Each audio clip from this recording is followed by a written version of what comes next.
રાજકોટના અલગ અલગ બે ગામોમાં તસ્કરોનો તરખાટ જોવા મળ્યો, જ્યાં પોલીસે તસ્કરોને પકડવા જે નિષ્ક્રિય હોવાના આક્ષેપ કરવામાં આવી રહ્યા છે, ત્યારે 6 લાખના દાગીના અને રોકડની થઈ હતી ચોરી, જ્યાં પોલીસ મથકે સતત રજૂઆત છતાં તસ્કરો પકડથી દૂર જોવા મળી રહ્યા છે.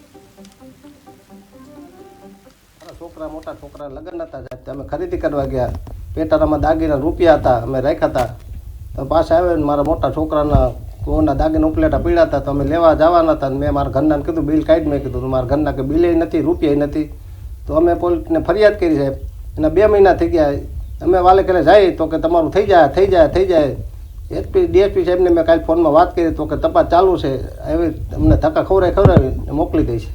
અમારા ઘરે મારા દીકરાના લગ્ન હોવાથી બહાર ગામ ગયેલ હતા અને પટારામાં દાગીના પડેલ ને 50,000 રોકડો હતો, તે લઈને ચોર નાસી ગયા છે.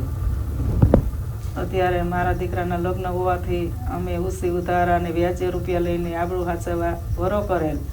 અત્યારે અમારી ઘરે વ્યાજે રૂપિયા લેવા આપેલ લીધેલા છે, એ માણસ અમારી ઘરે ધક્કા ખાય. અમે પોલીસ સ્ટેશને એફઆઈ ફાડી છે.